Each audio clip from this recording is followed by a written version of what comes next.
State of mind ಅಂತೀವಿ. ಮನಸ್ಥಿತಿ ಮನುಷ್ಯಂದು ಬಹಳ ಮುಖ್ಯ. ಮನಸ್ಥಿತಿ ಅಂದರೆ ನಮ್ಮ ಆಲೋಚನೆಗಳು, ನಮ್ಮ ಭಾವನೆಗಳು, ನಮ್ಮ ಮಾತು ಏನು ಆಡ್ತೀವಿ ಅದು ಎಲ್ಲವೂ ಮನಸ್ಥಿತಿ ಮೇಲೆ ಡಿಪೆಂಡ್ ಆಗುತ್ತೆ. ಮನಸ್ಥಿತಿ ಚೆನ್ನಾಗಿದ್ದರೆ ಚಿಕ್ಕದೂ ತುಂಬ ಬ್ಯೂಟಿಫುಲ್ ಅನಿಸುತ್ತೆ, ಹಿತವಾಗಿರುತ್ತೆ. ಚಿಕ್ಕದಿರ್ಬೋದು, ಚೆನ್ನಾಗಿರುತ್ತೆ, ಮುದ ಕೊಡುತ್ತೆ. ಮನಸ್ಥಿತಿ ಕೆಟ್ಟು ಹೋದರೆ, ಕೆಟ್ಟ ಮನಸ್ಥಿತಿ ಅಂದರೆ ಅನಾರೋಗ್ಯಕರವಾದ ಮನಸ್ಸು. ಮನಸ್ಸು ಸರಿಯಿಲ್ಲ, ಯೋಚನೆಗಳು ಕೆಟ್ಟದ್ದಿದೆ ಒಳಗಡೆ, ನೀವು ಹೇಗೇ ಇರ್ಬೋದು, ಒಳಗಡೆ ಭಾವನೆಗಳು ಸರಿಯಿಲ್ಲ ಅಂತ ಇದ್ದರೆ, ನಿಮ್ಮ ಮಾತು ಕೆಟ್ಟೋದ್ರೆ, ಯೋಚನೆ ಕೆಟ್ಟೋದ್ರೆ, ನಿಮ್ಮ ಭಾವನೆಗಳು ಕೆಟ್ಟೋದ್ರೆ, ಈ ಟೈಮ್ನಲ್ಲಿ ಏನಾಗುತ್ತೆ? ನೀವು ಎಂಥ ವಾತಾವರಣದಲ್ಲಿದ್ದರೂ, ಎಂಥ ಒಳ್ಳೆ ಊಟ ಮಾಡ್ತಾಯಿದ್ರೂ ಕೂಡ ಏನೇ ಮಾಡಿದ್ರೂ ಅದನ್ನು ಮನಸ್ಥಿತಿ ಚೆನ್ನಾಗಿಲ್ದರೆ ಎಂಜಾಯ್ ಮಾಡೋಕ್ಕಾಗಲ್ಲ.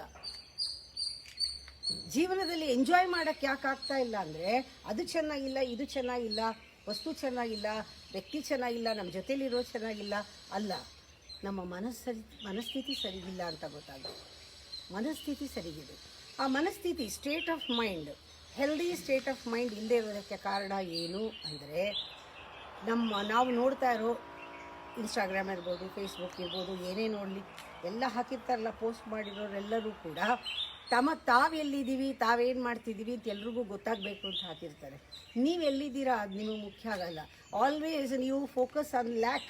ನನಗದಿಲ್ಲ, ನನಗೆ ಅವ್ರ ಥರದ್ದು ಡ್ರೆಸ್ ಇಲ್ಲ, ನನಗೆ ಅವ್ರ ಥರ ಸಿಕ್ಸ್ ಪ್ಯಾಕ್ಸ್ ಇಲ್ಲ, ನನಗೆ ಅವ್ರ ಥರ ಮುಖ ಇಲ್ಲ, ನನಗೆ ಅವ್ರ ಥರ ಬಂಗ್ಲೆ ಇಲ್ಲ, ನನಗೆ ಅವ್ರ ಥರ ಕಾರ್ ಇಲ್ಲ, ಅಂಥ ಮನೆ ಇಲ್ಲ, ನನಗೇನಿಲ್ಲ ಅನ್ನೋದ್ರ ಬಗ್ಗೆ ಯೋಚನೆ ಬರುತ್ತೆ ಹೊರತು ಇದೆಲ್ಲ ನೋಡಿದಾಗ ನನಗೇನಿದೆ ಅಂತ ಮರೆತು ಬಿಡ್ತೀವಿ. ಇನ್ಸ್ಟಾಗ್ರಾಮ್ ನೋಡಿದ್ರು, ಫೇಸ್ಬುಕ್ ನೋಡಿದ್ರು, ನಮ್ಮಲ್ಲಿ ಏನು ಒಳ್ಳೇದಿದೆ ಅದು ಹೇಳೋದನ್ನು ನಾವು ನೋಡ್ತಾ ಇದ್ದರೆ ಅದು ಒಳ್ಳೆಯ ಆಹಾರ ಆಗುತ್ತೆ. ನಮ್ಮ ಕಿವಿಯಿಂದ ಕೇಳಿದ್ದು, ನೋಡಿದ್ದು, ಮೂಸಿದ್ದು, ಮುಟ್ಟಿದ್ದು ಎಲ್ಲವೂ ಆಹಾರ ಮನಸ್ಸಿಗೆ ಒಳ್ಳೆ ಸ್ಟೇಟ್ ಆಫ್ ಮೈಂಡ್ ಕೊಡೋದಕ್ಕೆ. ಅದಕ್ಕೆ ಸ್ಟೇಟ್ ಆಫ್ ಮೈಂಡ್ ಚೆನ್ನಾಗಿದ್ದರೆ ಮನಸ್ಸಿನ ಆರೋಗ್ಯ ಚೆನ್ನಾಗಿರುತ್ತೆ.